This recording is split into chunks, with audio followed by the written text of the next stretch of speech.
Seigneur Jésus-Christ, le royaume des cieux ne consiste pas à boire ni à manger, mais le royaume des cieux consiste à la justice.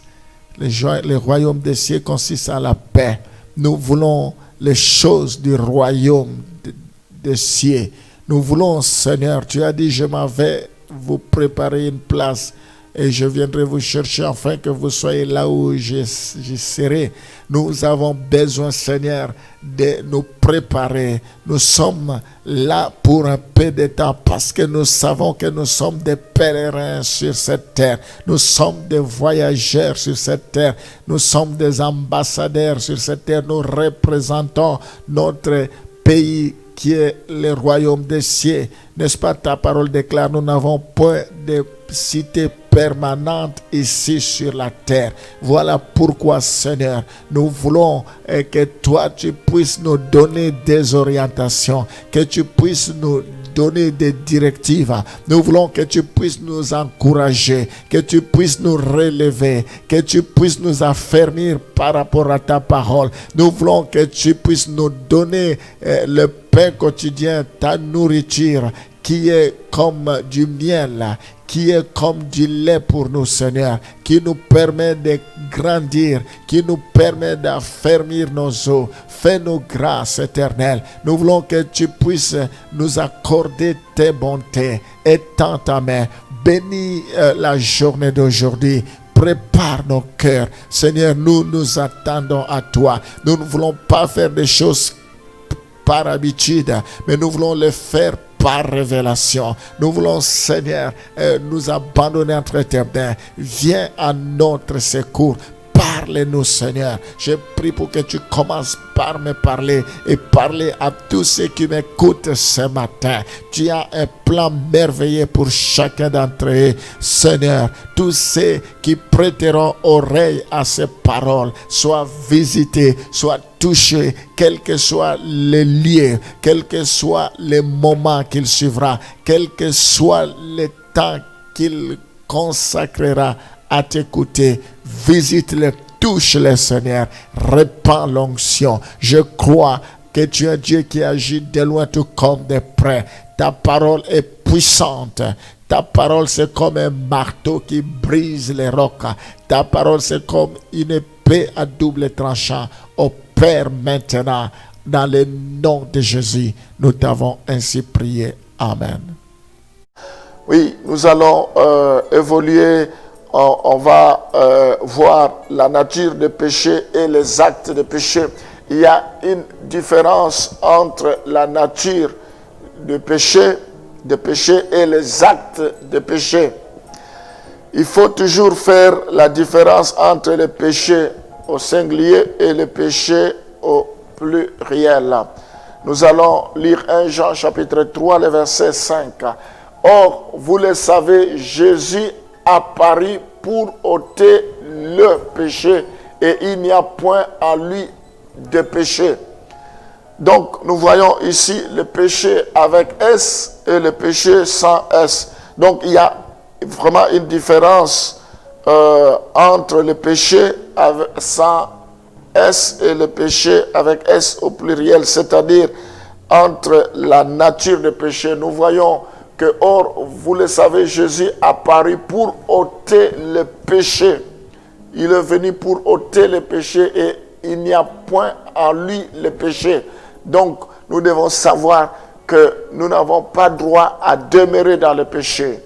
Jésus-Christ est venu ôter cela. Nous ne sommes plus esclaves du péché. Le diable ne peut plus nous faire croire aujourd'hui que nous sommes toujours des pécheurs, que nous continuons à vivre dans le péché. Sinon, nous allons rendre nulle et vaine la mort de Jésus-Christ. Il est mort pour nos péchés, pour ôter les péchés. Alors, nous voyons ici la nature des péchés. Le péché avec S dans Romains chapitre 6, le verset 16 à 17. Ne savez-vous pas quand vous livrez à quelqu'un comme esclave pour lui obéir, vous êtes esclave de celui à qui vous obéissez, soit du péché qui conduit à la mort, soit de l'obéissance qui conduit à la justice. Nous voyons dans ce passage, on parle de la nature du péché. Donc quand nous devenons esclaves de quelqu'un, nous lui obéissons. Si c'est Christ, nous devenons esclaves de lui. Mais si c'est Satan, nous devenons aussi son esclave et nous péchons. Donc la nature du péché, nous devons faire attention de vivre dans le péché. Ici, j'aimerais expliquer la nature du péché. C'est quand nous cédons, mais grâce, nous sommes dans Romains 7, 20, mais grâce, Romains plutôt, chapitre 6, le verset 17, mais grâce soit rendue à Dieu de ce que, après avoir été esclave du péché, vous avez obéi de cœur à la règle de doctrine dans laquelle vous avez été instruit. Nous devons comprendre que en obéissant à Dieu, nous cessons d'être des pécheurs. Nous cessons de porter la nature de péché à nous. Donc, ce qui est important, il faut que la nature de péché puisse quitter à nous. Parce que c'est la nature de péché qui fait que nous puissions manifester les actes de péché.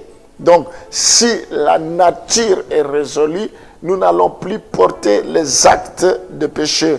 Nous pouvons voir cela dans Romains chapitre 7, verset 20. Et si je fais ce que je ne veux pas, ce n'est plus moi qui le fais, c'est le péché qui habite en moi. Donc, il faut que cette nature de péché meure à nous.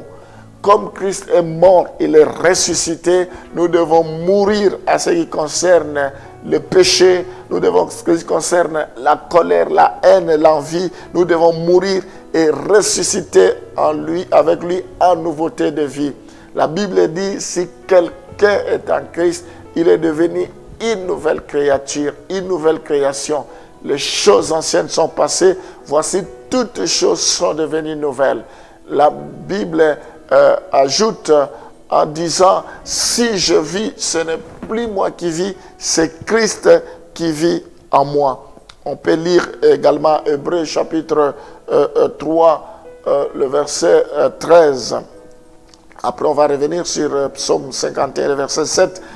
Mais exhortez-vous les uns les autres chaque jour, aussi longtemps qu'on peut dire aujourd'hui, afin qu'aucun de vous ne s'endurcisse par la séduction du péché.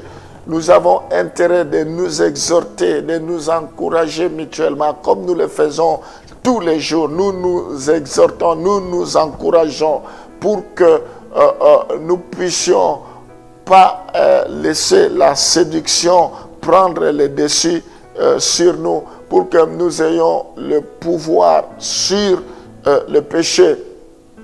Et c'est ce que la Bible nous dit dans Psaume 51, le verset 7. « Voici, je suis né dans l'iniquité et ma mère m'a conçu dans le péché. » Alors, ici, nous devons comprendre que nous sommes nés dans le péché, nous sommes des pécheurs. C'est comme ça, nous ne pouvons que produire les actes de péché. Mais Jésus-Christ, lui qui n'était pas pécheur, il est venu ôter le péché. Il fallait quelqu'un innocent, quelqu'un qui n'a point péché pour nous sauver, pour nous faire sortir de cet esclavagisme, de cette emprise du diable. Alors, qu'est-ce qu'il en est des actes de péché? Colossiens chapitre 3, le verset 5 à 8.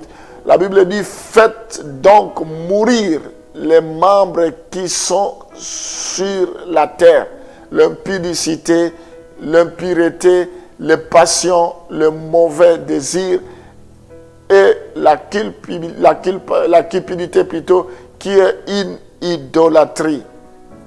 C'est à cause de ces choses que la colère de Dieu vient sur le fils de la rébellion, parmi lesquels vous marchez autrefois lorsque vous viviez dans ces péchés.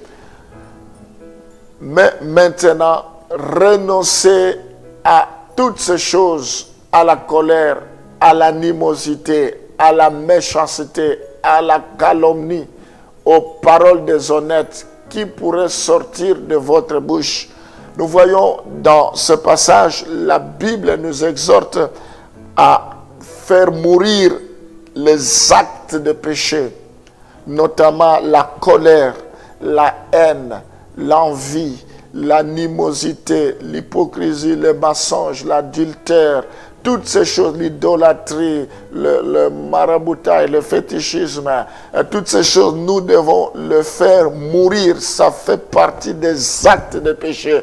Il faut que nous puissions le faire mourir pour que nous ayons la victoire. Nous ne sommes plus esclaves du péché. La Bible dit, si le Fils vous a franchi, vous serez réellement libres. Il y a des gens qui sont encore esclaves du péché. Il y a encore la haine, le manque de pardon. Il faut que cela meure. Nous devons accepter les pardons que les gens nous demandent et nous devons libérer aussi le pardon, savoir pardonner les gens qui nous offensent, les gens qui nous font du mal. Nous devons détruire la colère, la haine, l'envie, la diffamation, la calomnie, toutes ces choses, nous devons les faire mourir. C'est alors que nous pouvons vivre en nouveauté de vie. Toutes ces choses nous empêchent de vivre la gloire de Dieu. Toutes ces choses nous empêchent d'expérimenter la puissance de Dieu. Allons prier pour que Dieu nous fasse grâce. Seigneur, ce matin, nous comprenons, à ce moment précis plutôt, nous comprenons que le péché est universel. Il a atteint tous les hommes et toute la création par hérédité. Oh Seigneur, nous voulons te demander pardon parce que nous sommes coupables, parce que nous sommes victimes, parce que nous sommes concernés d'une manière ou d'une autre, parce que nous sommes nés dans le péché. Oui, Seigneur, tu ne veux pas la mort d'un pécheur, tu veux que tous arrivent à la repentance. Je prie, Seigneur, pour que le péché, la nature du péché ne puisse plus se manifester en nous, que nous cessons, que nous puissions, Seigneur, t'aimer, que nous ne puissions plus nous comporter sans pour autant te connaître comme